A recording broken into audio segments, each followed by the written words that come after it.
Good evening, race fans. Welcome to the Hoobazoo Radio Network, and welcome to the Drafting the Circus program. My name is Frank Santoroski. I'll be your host for the next hour as we talk about this past weekend in racing and preview next weekend. Catch up on all the off-the-track racing news we have going on.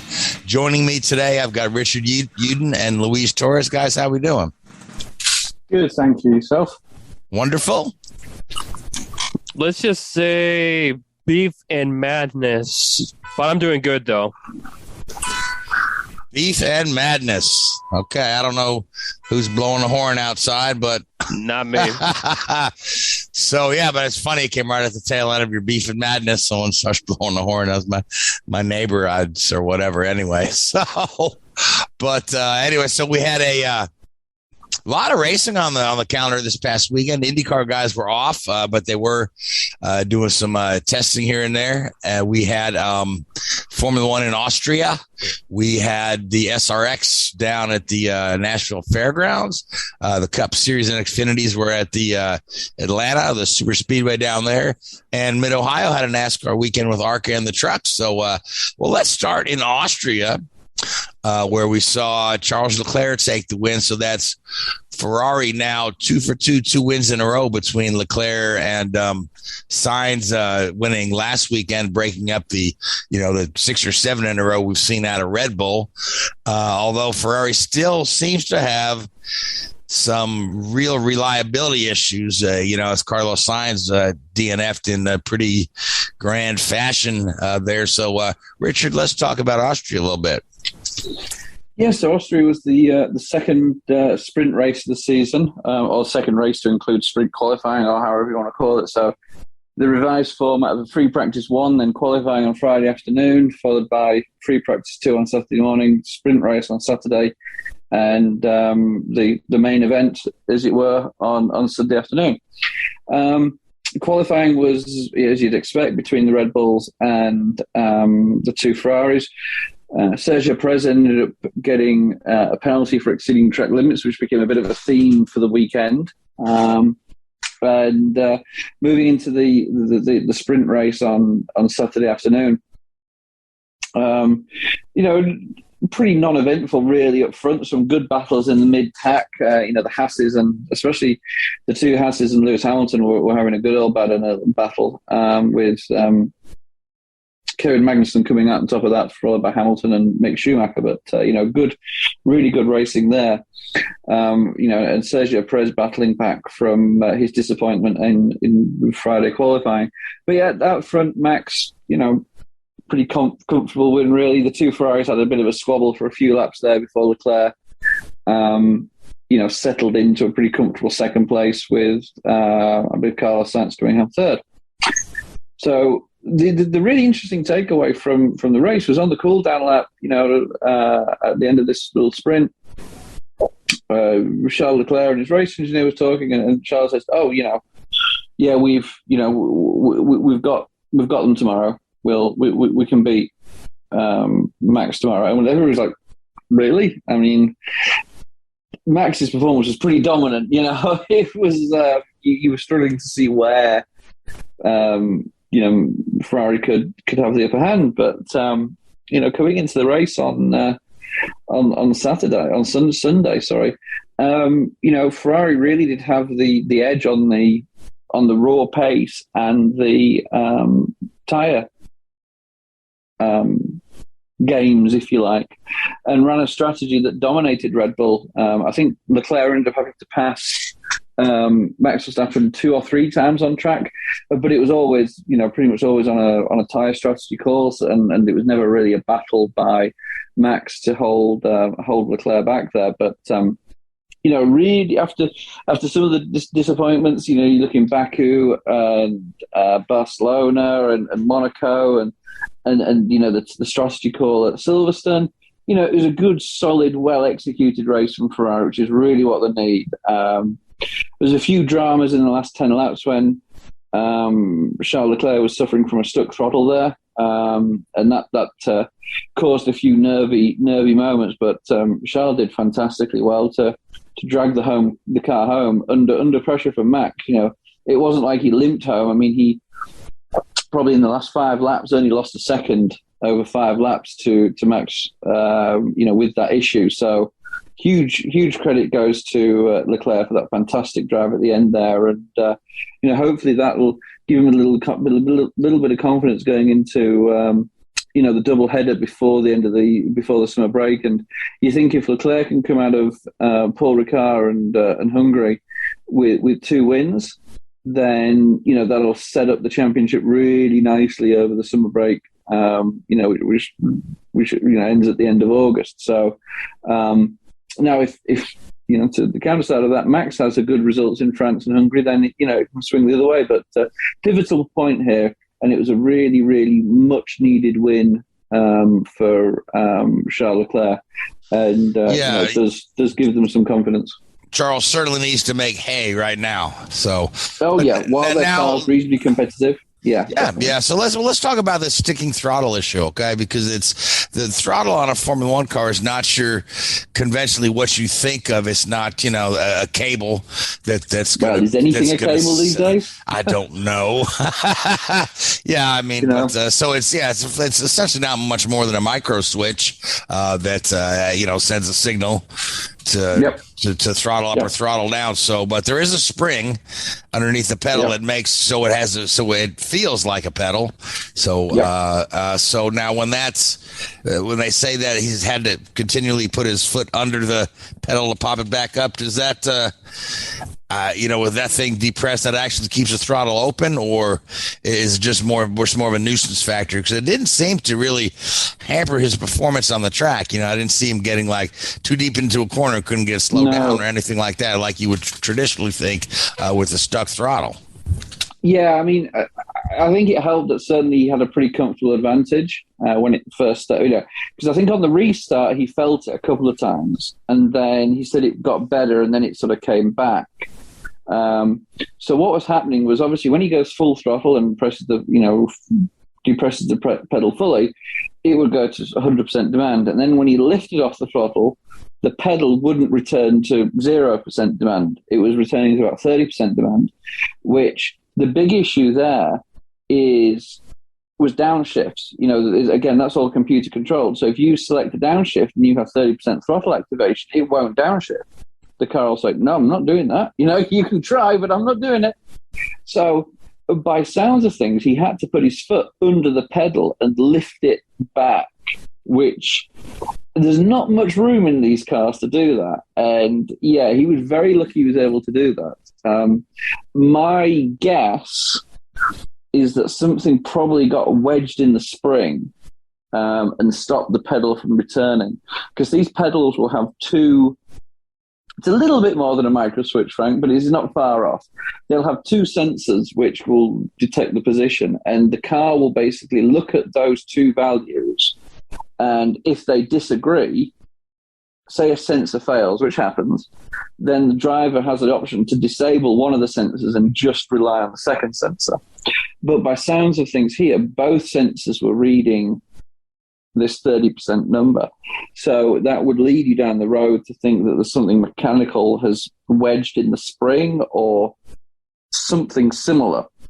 Maybe the springs, actually come off. So, it has a natural frequency to return to a set position, but it doesn't have tension in the spring to fully come back, because, when you take your foot off a Formula One, either of the pedals, the brake or the throttle, they snap back. They don't just they're not like your road car that will go, oh, there we go, whatever. It's bang. It's pretty aggressive.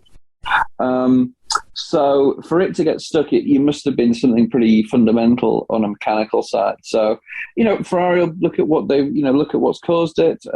It could well be that it's a design issue that they need to address, or it could just be one of these freak incidences where, who knows? The life cycles and the duty cycles that these things will go through during their testing in their testing departments. I mean, I've run these tests before with pedal assemblies. You have an actuator there which is simulating a driver's foot pressing down on the throttle and then lifting it off and then pressing it down again. And we actually can run lap simulations. You could say, right, I'm going to do 1,000 laps of whichever circuit and see where, make sure that this is repeatable. So I think I'm pretty certain there'll be an external agent which has caused this problem rather than necessarily a design flaw, because something like a throttle and brake pedal assembly will have been tested extensively. But a great drive, by Charles. At the end of the day, he managed it perfectly. Was able to maintain the lead and win the race despite a little bit of tension and anxiety there. Yeah. Plus, then we look at what happened with his teammate, where they're just all out engine failure, and this is once again come to bring the role of the marshals at the Formula One races that are largely local volunteers into question. Their response was, if you watch the clip, right, you got one guy who's kind of like sauntering on down here holding a fire extinguisher, and then the guy actually sets the fire extinguisher down and turns around, and I'm like, does the guy not see that this car is on fire? Then when somebody finally does get to the car, they're more worried about trying to put a little shimmy or under the wheel to keep it from rolling as the yards are putting out the fire, when here you have this car that's worth. It wasn't. It just, they looked a bit comical, a bit unprofessional, but again, the question raised was like, with all the money Formula One rakes in, why do they not have their own full-time team of marshals that travel with them? And there's a number of reasons why they don't, and why it's cost effective for them to use local guys, but it does look very amateurish when we're considering this is the highest level of sport. It wasn't great. It wasn't great. It was it didn't look professional. It looked dangerous. You could question whether Sainz could have maybe parked it in the gravel, which would have stopped it from rolling back. But it wasn't a fantastic display there. And obviously Sainz wants to get out of the car and everything. But there'll be some ramifications from it. And we're always on the quest to improve safety, and this is just another step that will be addressed, and you'll guarantee that something like this won't happen again. These marshals will be better trained, and we'll move on from there. All right. So looking at the podium, we saw Hamilton once again have a pretty good run to third place there. The Haas cars again look much improved. It's kind of funny. We've had Lewis Hamilton fighting with Haas cars more often than not the last couple of weeks. And when's the last time we would have thought that would be a thing there, Mick Schumacher and Hamilton having a battle on the track, but we've seen it more often than not lately. So, good job to the Haas team and Schumacher improving there. Otherwise, what are your other takeaways from Austria? We could talk about the whole thing with the fan behavior if you'd like. That was a bit of a sideshow story there. Yeah. Now, this is something that I need to do a little bit more reading into this, to tell you the truth. So a lot of it, I think, revolves around Hamilton crashing out of qualifying on Friday afternoon, which was very unusual. And he was being booed quite extensively by the local fans, who were predominantly Max Verstappen fans. However, there then appears to be this story going around on a lot of social media platforms. Now, again, you've got to be very, very, very, very careful with what you see on social media. And obviously, as I say, I'm just reporting this. I don't have an opinion on this. I don't have any evidence to support this claim. But there's been some claims going around on social media that certain fans were exaggerating some of the behavior in order to get access to some of the drivers and some of the teams. Now, I don't know if any of you guys have heard anything about this or seen any of this, but it's getting, this is getting into little, sketchy territory now. As I say, I can't confirm it or deny it. I'm just reporting what I've read. and it's on a social media account, so there's no credibility to it. But if it is true, then we're starting to get into a pretty grey area here of ethics, really, I think. I don't know if you guys have heard anything along similar lines.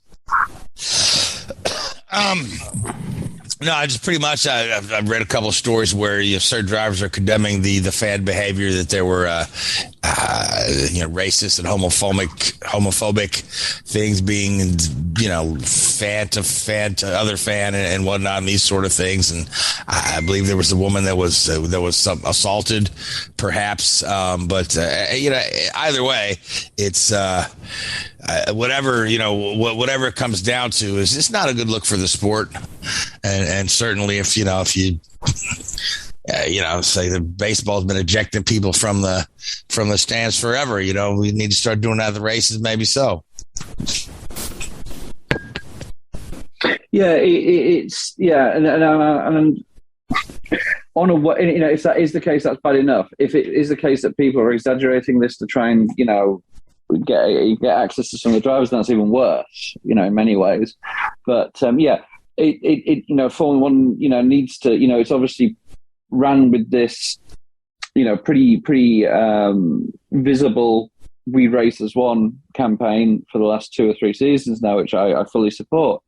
And now, if this, so obviously, if this is the case and this has really gone down, then they do need to step in and ensure that evidence is collected and dealt with in an appropriate way, and where appropriate, fans are not allowed back into an event like this. We live in a world where we're far better than that, and we need to we need to treat people with the respect they deserve. So hopefully, we can move on from it. But yes. Absolutely, yeah. So speaking of moving on, so where are we off to next? Is it? We've got a week off, and then we're to Paul Ricard. Paul Ricard, yes, the circuit that will make you dizzy just looking at it. The hypnosis track, yeah. They actually had a good race last year. Yeah, they did. Yeah, it's not a bad track. It's just a little bit. You go from Austria where you've got sound of music blaring out in the background and, and everything like that, and the mountains and one of those picturesque backdrops for a circuit in the world to a field with tarmac in the middle of it. Yeah. So, but we'll talk more about Paul Ricard next week as we preview that race. But let's. There's a developing story in IndyCar that is developing as we speak. I'm continually getting tweets right now as we're talking. But I am baffled. As we know, this is what we know so far. Chip Ganassi released a statement saying that they have picked up the option on Alex Palou's contract for 2023, and the press release contained a quote from Alex, and then not more than an hour later, Alex puts on his Twitter that says, "It's come to my attention that without my permission, Chip Ganassi has released his press release, including a quote that did not come from me. And I have already informed the team that I do not intend to continue with that team after 2022 for personal reasons." Right. So, and of course, then that tweet was followed up not much longer by an announcement from McLaren that Alex Palou has signed with McLaren for 2023 as a part of their driver lineup. And again, McLaren is loading up their driver lineup along amongst their, Formula One, Formula E, IndyCar. So they didn't. Sorry, Frank, just to interrupt very quickly. Sorry, Frank. The thing I've just taken away from this is the announcement from McLaren isn't from Arrow McLaren. Okay. Their Twitter account. It's from McLaren F1 Twitter account. It is McLaren F1.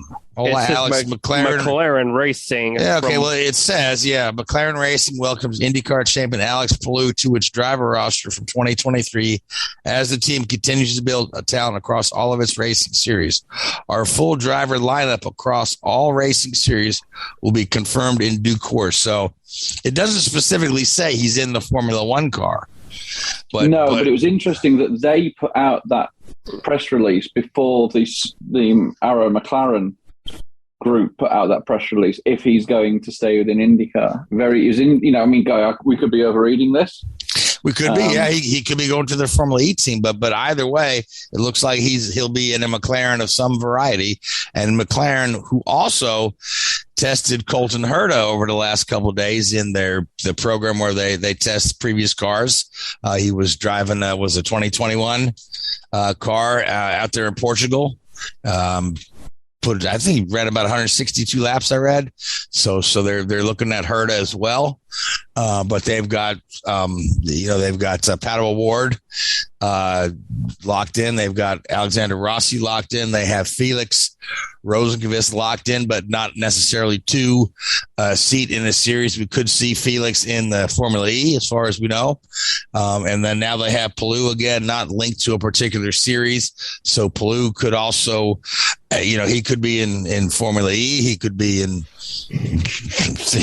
Formula One. Who knows? The hot rumor is that Ricciardo's on the hot seat. I don't see Lando Norris going anywhere. But this is all highly interesting. The thing that really makes you wonder is what prompted Ganassi to put out the phony press release to begin with. And that's the biggest gripe I have, all of it. And on top of the fact, it's been an absolute nightmare for public relations.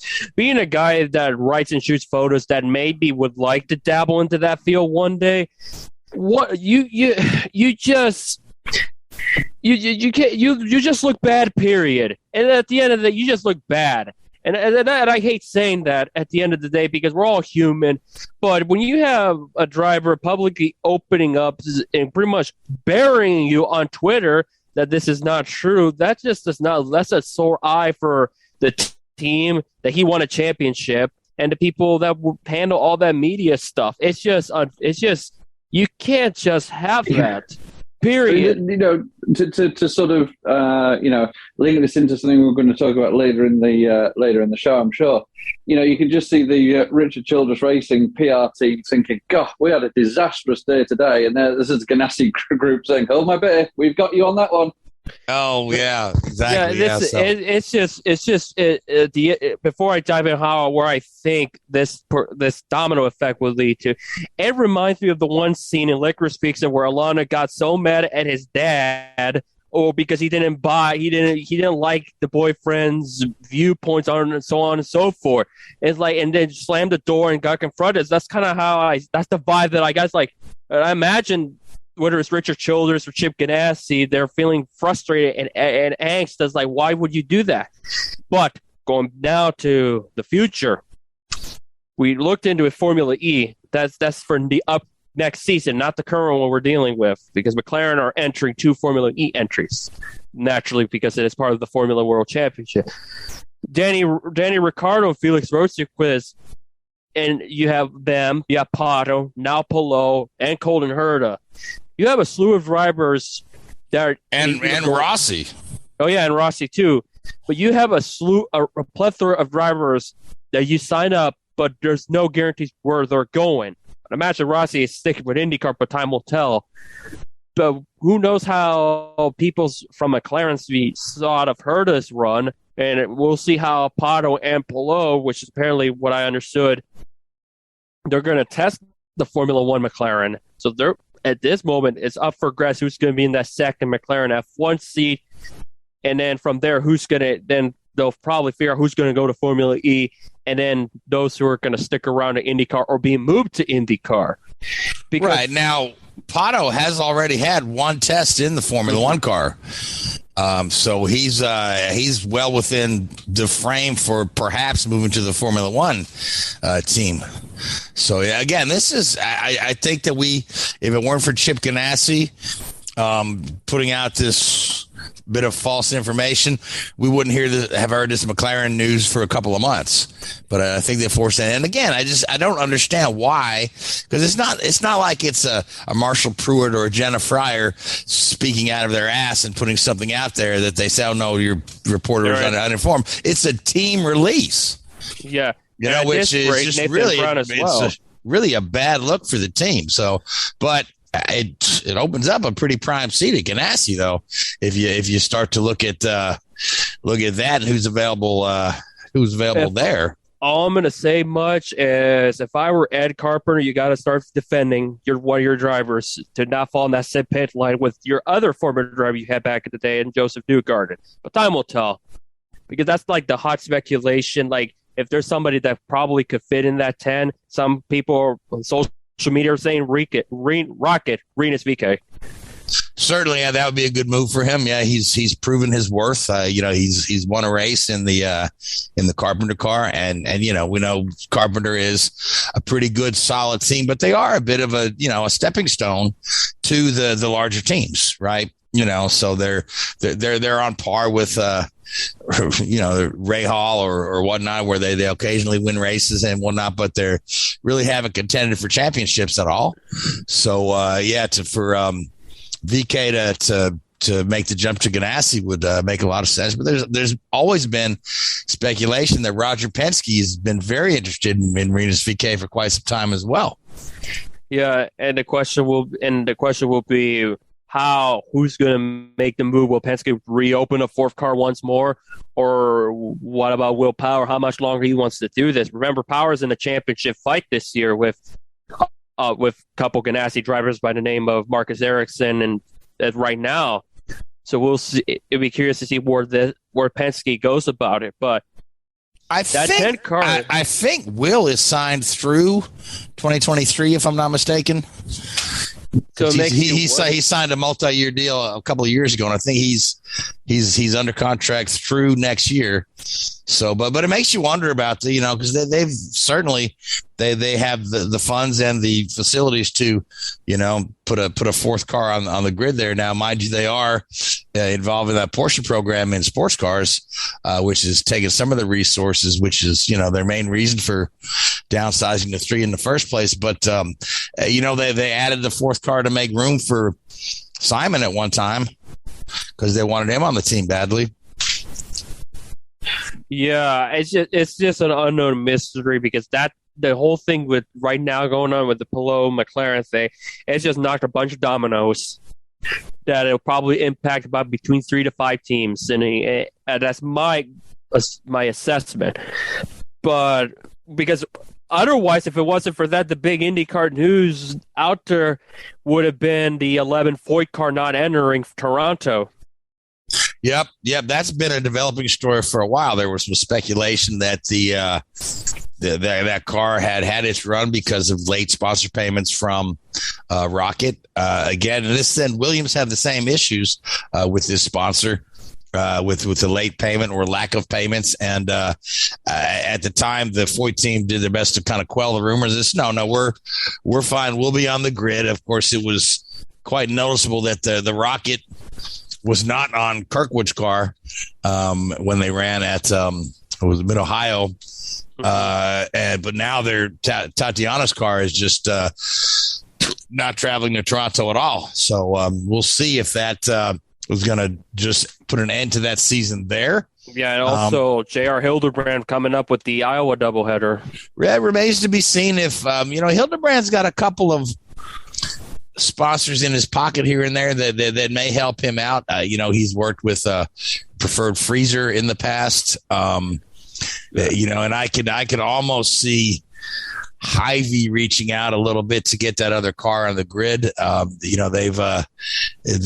They're all in at this point. I could almost see them loaning a little assistance there, despite the fact that they sponsored the Ray Hall team.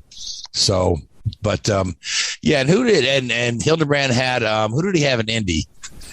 It wasn't American Legion, but it was some. What's in it? It was ABC Supply was also somewhat involved. It did have ABC Supply, and then some sort of a military thing. I can't remember exactly what it was, but he did not have the Rocket sponsorship at Indy. But although he did have that at Texas, he had the Rocket car. So it all remains to be seen. And I don't know if Tatiana has any other irons in the fire, and as far as getting funding to the team other than the Rocket deal that she had. So, it'd be a shame to lose a car off the grid. But the bright news that looking forward to next year and beyond, it looks like the grid size will increase with Yukos is looking to add a second car. McLaren is definitely adding the third car. I want to say you're going to have the Beth Peretta team do a larger schedule, probably still a partial, but a larger schedule than what they're doing this year. Yeah, at the end of the day, it is unfortunate because we primarily consistently had 26 full-time entries. Now it's down to 25, and those are the 25 that have been running all year at Toronto. Because we're talking about increased car count, so obviously we're still going to be probably discussing about it in the foreseeable future. But it's never a good thing when a team is backs against the wall and have to essentially withdraw from running a race, considering they've done it. They competed all year. You don't want to see that in general. So it is unfortunate for the Ford camp, but we'll see how things go for the rest of the year. Of course, we know Kirkwood will do his best, and of course he's going to go to Andretti, but as far as after 2022, that is the big question for that organization. Yeah, they'll have to see. Because Kirkwood's leaving, Tatiana's. They'll probably still have. What's his name? K-Line. Dalton Kellett. So why is his name escaping me? Dalton Kellett. His sponsorship is secure because that's his family's company. So I think as long as he wants that ride, I think he's pretty safe there. He's actually improved quite a bit this year. I mean, he's still running towards the back of the grid, but he's not making some of the silly mistakes that he did, his first couple of seasons. He's leaving the mistakes to guys like Grosjean and DeFrancesco now. So yeah, he's gotten a lot better, and I think what also helps him in long term over time, he's a great ambassador and has kind of like the wherewithal, inside knowledge of being an engineer that does come along wherever his future leads him to in the sport. Right, yeah, but that the second Ford car, I would say, whoever wins the Indy Lights Championship and can bring that scholarship money is who Ford's going to be looking at first. Which is right now, Linus Lundqvist and Stingray Robb, they're top two in the Indy Lights trail. And both those guys are very capable drivers too. And a guy with a name like Stingray Robb, man, I mean, how marketable is that? I mean, that's like a Buckshot Jones, or you know what I mean? Oh, for sure. And when he makes it, should he make it the IndyCar, the one thing that's instantly could be on my mind is I'll never forget where I saw Stingray Robb first race. Meridian 2018, ARCA West.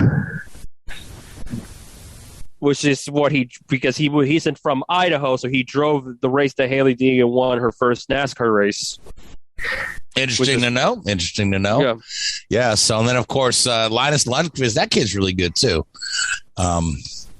So anyway, we're IndyCar. We're off of Toronto, where we haven't been there in a couple of years. Half the field has never raced there. I think there are 13 of the 25 drivers have never raced at Toronto. So who do you like for Toronto? We're talking a tight street course. There are a lot of guys who really perform well in that type of situation. Well, I can certainly recommend spending 2 nights sleeping on Toronto airport floor, which I had the pleasure of doing a couple of weeks ago. But outside of that, Will Power could be in with a shout, I think. Sure, yeah. Will Power that's a good pick, yeah. Yeah, the 3-time winner for it. I think for me, I'm going to stay with the Penske's. I think they're going to be tough to beat on the street course. And it makes you wonder now with this announcement, how will this impact Palou's rest of his tour? Yeah, he can't be happy with the team right now, and that's certainly we know he's a professional, and I still wonder what all the behind the scenes. for personal reasons, I've already informed the team that I'm leaving, and it could be that just because personally, I've been offered a lot more money by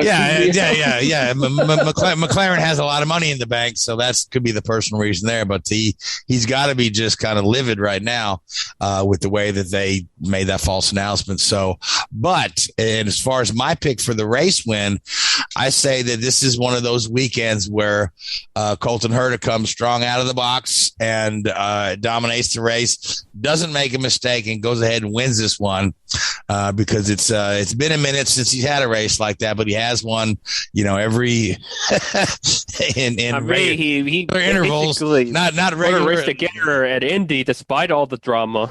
Yeah. So exactly, in the rain, no less. So, but I think I like Colton Herta for this one, and I think that that whole Andretti team, after the events of the last race and whatnot, needs something very positive to try to build the team morale and lift their spirits. So, and I think Colton's going to come in on a very he's going to come in on a big high from having tested a Formula One car early in the week. So I think it's going to be a good weekend for Colton Herta. So that being said, I haven't made my pick yet. I said Penske. I didn't say who. I'm sorry. I'm going with Newgarden on this one since Richard went with power. All right, Newgarden's a good pick anywhere. I mean, that kid is good on all courses. So, and he's in championship mode right now. He really is. And speaking of Newgarden, my gosh, that guy won a heat race his first time out in SRX at the Nashville Fairgrounds. Mm-hmm. So, by main event, it went downhill, unfortunately. Yeah. But again, it just surprises me how well some of these IndyCar guys do in SRX. And I just figure there's got to be something about that car that feels similar to an IndyCar, and it could be that IndyCar without the power steering and whatnot. And, these SRX cars are rather rudimentary, but there's something about it that favors. If you look at how well Elio's done, and Marco has been great in these things. Ryan Hunter-Reay, not so much. But even, Paul Tracy's dabbled near the front for a guy who's been out of Indy cars for a number of years. And but at the end of the day, at the fairgrounds, it was Bobby Labonte proving who looked just as smooth as ever. He looked as smooth as he did when he was winning championships in the early 2000s. Yeah, late 90s. Yeah, so it looked like he was running at Atlanta, Michigan. The way he carried himself out there. Yeah, and in theory, let's not forget that Bobby Labonte is somewhat involved with IndyCar through what was it? He was involved with Aero Electronics or something like that. Am I wrong? I know Bobby Labonte occasionally is around the IndyCar paddock for something. I can't remember what it is. I don't know. I must have missed that memo, but yeah, another. It's just a fun little series to watch. If you can get beyond some of the silly segments they do in between the races there with CBS, and for the life of me, I do not know why we have John Oates of Hall & Oates interviewing race car drivers, but whatever it takes to get the fans in there. So, but evidently John Oates is a big car culture guy. So good for him. He's certainly not touring with Darrell Hall at the moment, so he's got some time on his hands. So, but yeah, it was fun to watch. Bobby Labonte, good deal there. Elio banged up his car some and driving with the banged up car. Marco again, Marco seems to be right there in the mix of all these races. So, and he's for a guy who's really had some tough years in IndyCar and some heavy scrutiny. He just looks like he's just having fun. You know what I mean? He looks like he's just absolutely enjoying himself. So yeah, I like to see that I like to see him try Xfinity. I know that's kind of what he's eyeing for, to do some Xfinity races, which I'd like to see. I mean, we have Andretti in a stock car, which we haven't seen since John. It's always neat seeing an Andretti drive a stock car. Yeah, absolutely. And John Andretti, man, he was in NASCAR for quite some time. Yeah, he was a regular on the series. I think he's got 2 race wins. I remember being at a Martinsville race that he won, and I was just thrilled to death there to see John win that race. That he was in the Petty car at the time. So, yeah. So let's move on to NASCAR, and of course the news today. Tyler Reddick, who was a very recent race winner here in the series, is actually they made the announcement that he will be moving to 2311 Racing in 2024. So he will be a member of the Toyota camp after this year. And of course, Richard Childress puts out a statement that says, we've really enjoyed working with Tyler Reddick, but the timing of this announcement couldn't be any worse. So yeah, as I said earlier about the licorice pizza scene, about the door slam and the confrontation bit, that's it's just the way it was worded. It's just like, geez, what it's like.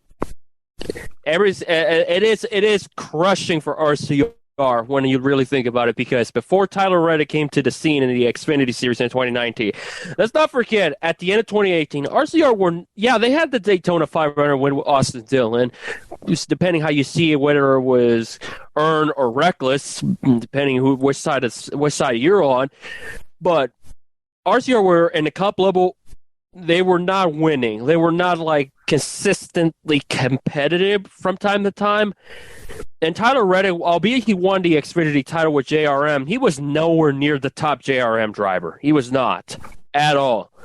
He only won the 2 races at the beginning of the year and when it mattered most in the championship, which in this day and age, that's kind of that's what the system is catered for. But when he went to RCR, he was able to shine on his own. He was able to make that team, that 8-car team, if I recall, after winning the 2019 Xfinity title, they all moved up with Reddick to the Cup level, the crew and everybody. They started off a little bit slow, but then 2020, then 21, and then now this year they've been frequently competitive. Sure, they've had a skid for a little bit before winning at Road America, but compared to where RCR were in now to where they were in 2018, it's almost night and day difference. They've gotten better. So when the guy you kind of picked up, gave him an opportunity, flourished, and build like a strong dynamic, and then for the announcement to happen like that, and we're not even in 2024 yet, it is looking like Kurt Busch, when he announced he was going to go to Penske initially for 2007, or even Jamie McMurray to Roush in 2007, initially supposed to take over the 6 car that was Mark Martin's, before the whole Phoenix disaster happened, and then it kind of led to Kurt and Jamie moving up to their rides a year early. Yeah, we've seen more and more of these. Like, wasn't there a situation with Kenseth? With Kansas, where they announced his replacement a full year and a half before he was to leave. It might have happened, but I don't remember that one as much compared to the Casey Kane one, where they announced he was going to go to Hendrick in 2012 in the year 2010. Yeah. And then he did the one-off tour with Red Bull, which ultimately was their swan song, Red Bull's swan song, and the Cup level, or NASCAR in general. But it is crushing. I can understand the morale just imploding because they've just won the race at Road America 2.5 weeks ago. And then the guy that got you a win that has been doing quite well for himself and the organization to leave like that in 2020 by 2024 he's going to 2311. It's got to be gut punching, and it makes you wonder who they're going to go for the 8 car in the foreseeable future. Some people will think it's going to be Gragson. Some look at Austin Hill, who's won a couple races. He won this weekend at Atlanta. He's been really good compared to Sheldon Creed, who can't even buy luck at this point in the Xfinity Tour. Yeah, we'll have to see what happens here. Yeah, there's also, and again, there's some speculation that they may try to get Reddick released early and have him in the 23-11 car next year, but that's just idle speculation. Nothing solid on there. As far as we know, the contract begins in 2024, and whether he's and they say they want to continue with Kurt Busch. Obviously, I believe Bubba's seat is safe, so we're talking about a third car there at the moment is what we're looking at. But the funny thing is, Reddick with the race win and locked into the chase, he's decent to say. He with the nature of the playoffs, the dude has a shot at winning the Cup championship. He really does, and that would be just kind of really interesting. Should he, win the championship on a team that he's leaving? Yeah, but the question remains: will they lame duck him to death, a la Brian Vickers when he was going to leave Hendrick to Red Bull? That's the big question for them. Yeah, they're going to go for a championship later in the year, but will they go that route? Because unlike the whole thing with Palou and Ganassi, where the driver's upset, it's the team that are irate with the announcement. And something, when the team is irate with a driver, they will fight you. Yeah, but the thing is, at the same point in time, the team has to show results to attract sponsors. So you don't really want to shoot yourself in the foot too badly to make a point to a guy that you're unhappy that's leaving. You know what I mean? They still need to think about their own future, 2024 and beyond, and having sponsorship for a car. So and in order to do that, they need results, and Reddick is the guy to get them those results. So it's really a double-edged sword if they wanted to kind of lame duck him, So that's just my 2 cents as a business owner and businessman. I would be still putting forth my best effort. Yeah, that's how it should be, but that's just sometimes how certain entities are not. So we'll see what side will be kind. What side of RCR we're going to see in the next couple months or year and a half. Absolutely. So let's talk about the race, which was in Atlanta at the Atlanta Superspeedway now. And it was Chase Elliott taking the win, which is the first time a driver from Georgia has won at Atlanta since Bill Elliott back quite some time ago. So people in 1992, was it 92 was the last time? Yeah. So people are understandably excited in Georgia. They had live cameras there in the Dawsonville pool room, which is in Chase and Bill's hometown there. Folks there watching and enjoying the race and cheering on Chase Elliott. Then they've got a large siren there that they crank the siren when an Elliott wins the race, and they haven't been able to fire that thing up in a while. So good for them. Great for the locals. Good for Chase. He's solidly in contention for the title, looking as good as ever. He's and again, this is the guy that we always say is your road course ace. Here he is taking a pretty convincing win on an oval, holding off a surprisingly good Corey LaJoie. Yeah, before I dive into Corey's the run of his career, if for Chase, first 3-time winner of the year, we have a slew of winners, 13 of them, but we only had a couple of 2-time winners, which were Chastain, Elliott, and Byron and Hamlin. And now we have Elliott as the sole standard bearer for 3 wins. So this is huge for him, for not just to rack up playoff points, but also his aspirations to get the 15 playoff points that comes with the regular season title, which does Ryan Blaney no favors should he not win, where he has to, in case there's more than in case we reach that limit, he has to win. But to LaJoie, banner run. He obviously came into Atlanta with the mindset that he wants to win after finishing 5th back in the spring. His first top 5 of his career. But the way as some of the front contenders were taking themselves out or got collected in multiple wrecks, LaJoie was solid, and he led a good amount of laps, the most he's ever led in a single race, period. And it looked like coming to the Wi-Fi, he was going to put himself in prime position to get that first win, which, by the way, The 7 car had not won since Watkins Glen in 1996 with Jeff Bodine. So had he won, that drive would have been over. And then with the 7, with Spire Motorsports being in the shop that used to be held with Alex Kawicki and did it, and he would have done it at Atlanta. Imagine all the storylines that will come with it. Unfortunately, Atlanta, of course, being the site of the epic. I still think to this day that the greatest NASCAR finale of all time, the end of the '92 season, where it was Bill Elliott and Alan Kawicki fighting for the title there, and I want to say you had 2 other guys actually mathematically able to win as well, being, I believe, Davey Allison and perhaps Mark Martin.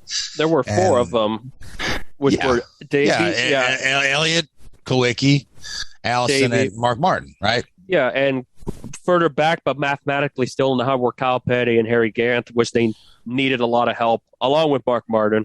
Right.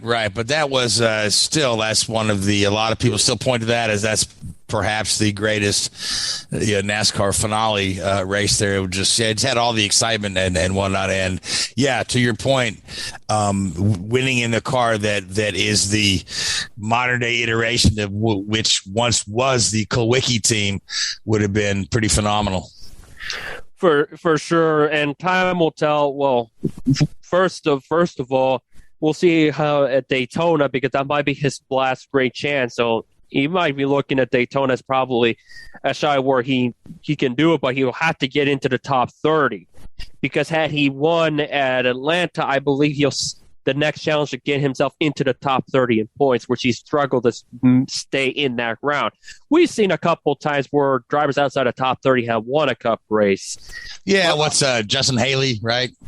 Yeah, but he was not gaining Cup points. Right. Yeah. Yeah, so we saw, but that's for the team, the 77 teams where they struggled to get into the top 30. I think they were deep in a hole that they were not going to get in the owner points side of things.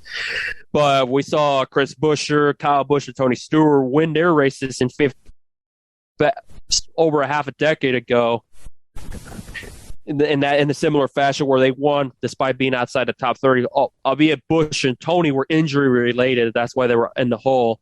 And with Buescher, they've just had that rough rookie year, but when they won, they got better and they had that strong run in Bristol to put themselves into the top 30 and ultimately get them in the playoffs.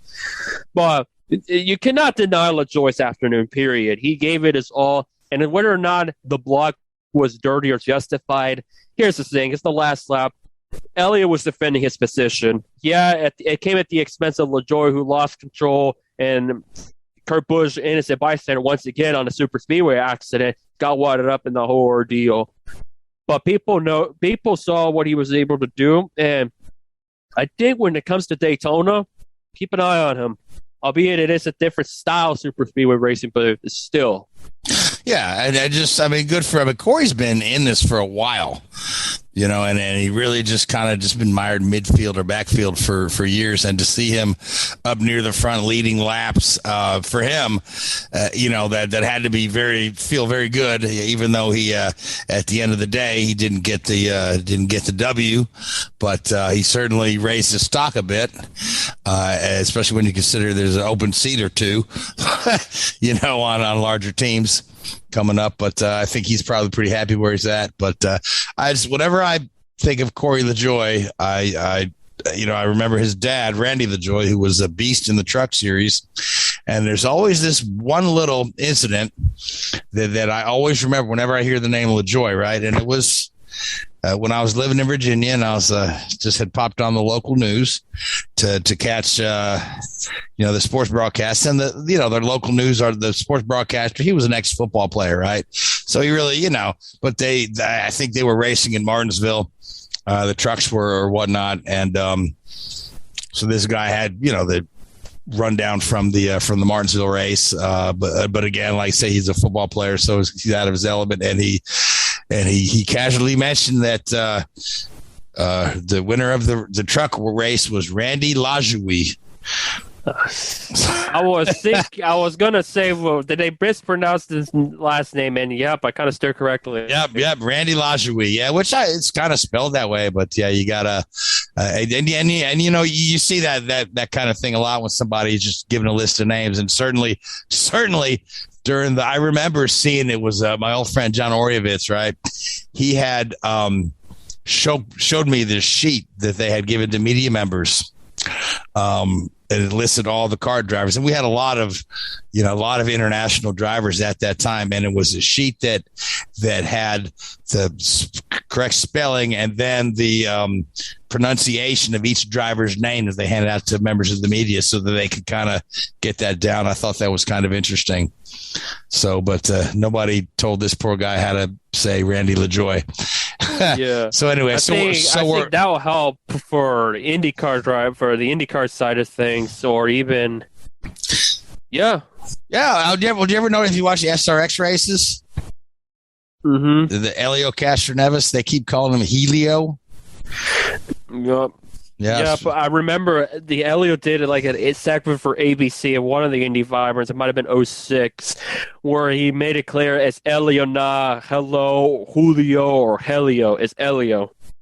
I know, yeah, but they like Willie T. Ribbs interview him, and he says, "I'm here with Helio Castroneves." I'm like, Willie, as much as you're around IndyCar, you should probably know how to pronounce this man's name. You know what I mean? He's, but I digress, because we probably need to talk very briefly about the trucks and ARCA at Mid-Ohio, and then make our picks for, I believe it's New Hampshire we're off to next. Yep, we're at Youden. As far as Truck Series, Parker Kligerman was able to fend off Zane Smith. I was almost going to say a friend's name who has the last name is Smith, so I had to pause. But Parker Kligerman was able to get his first Truck Series win since Talladega for the same team that he won at Dega, for Henderson Motorsports. They run a partial schedule. It was actually Kligerman that I almost said it again. Zane Smith. It was Parker Kligerman that in the eyes of Zane Smith helped him win at Daytona. So when they battled, Zane felt hesitant of doing something where he would move Kligerman out of the way. He didn't want to do that. So they fought hard, and at the end of the day, Parker was the better man and got his first Truck Series win in a long while, third career win in the series. So Kligerman has been knocking on the door of getting a win, no matter what circuit they were running. So happened this time around to be on the road course. So it's a huge win for that whole organization that only has one full-time employee. And as for ARCA, Taylor Gray was actually the winner, because despite of John Hunter Nemechek being in that race and Corey Heim and all those others, it was an interesting ARCA race from what I understood. But at the end of the day, it was Taylor Gray and that Mustang that was victorious. Yeah, I didn't get to see it either, but good for Taylor Gray. All right, so we're off to New Hampshire. Who do you like for New Hampshire? This one, kind of a very flat oval. That one I went with. I'm going to go with a bold choice and spot. And I say this in generous because when you look at his results lately, they've been really good. And I'm looking at Kevin Harvick. It's a bold choice for the fact that he's just been not there this season, but I think it'll change this Sunday. Yeah, I mean, Harvick, I'm going to go with a guy who hasn't won this year yet either. And I don't know how bold you want to consider it, but I'm saying that Martin Truex puts one in the W column and locks him a spot in the playoffs there. So, because I really feel like we got enough guys out there that can win that haven't won yet that we're gonna fill up all 16 of those spots before we get to the playoffs. So, but we are out of time. So, Richard, thank you very much. You have any last words for us? Not this week. This week. Okay. Let's see what the weekend brings, and have some good racing out there. All right, fantastic. So, Louise, any final thought from you? If you need somebody that you can depend on in terms of being a man of a word, when it comes to announcements, come my way and we can discuss. Okay. That's how I sum up this episode based on my vitriol earlier. Yeah. You figured there might be some press release riders that are out of work, so might be a spot for you. All right, so I want to thank you guys, man. I want to thank Mark Dill, legend of First Super Speedway, Dan Blay Racing Art. I want to thank Spreaker, YouTube, the Hoobazoo Radio Network, Google Podcasts, and iHeartRadio. I want to thank you folks who listen to us week in and week out. But until next week, good night. WHOOBAZOO, that's Hoobazoo.com. Enter website, enter website, enter website, enter website.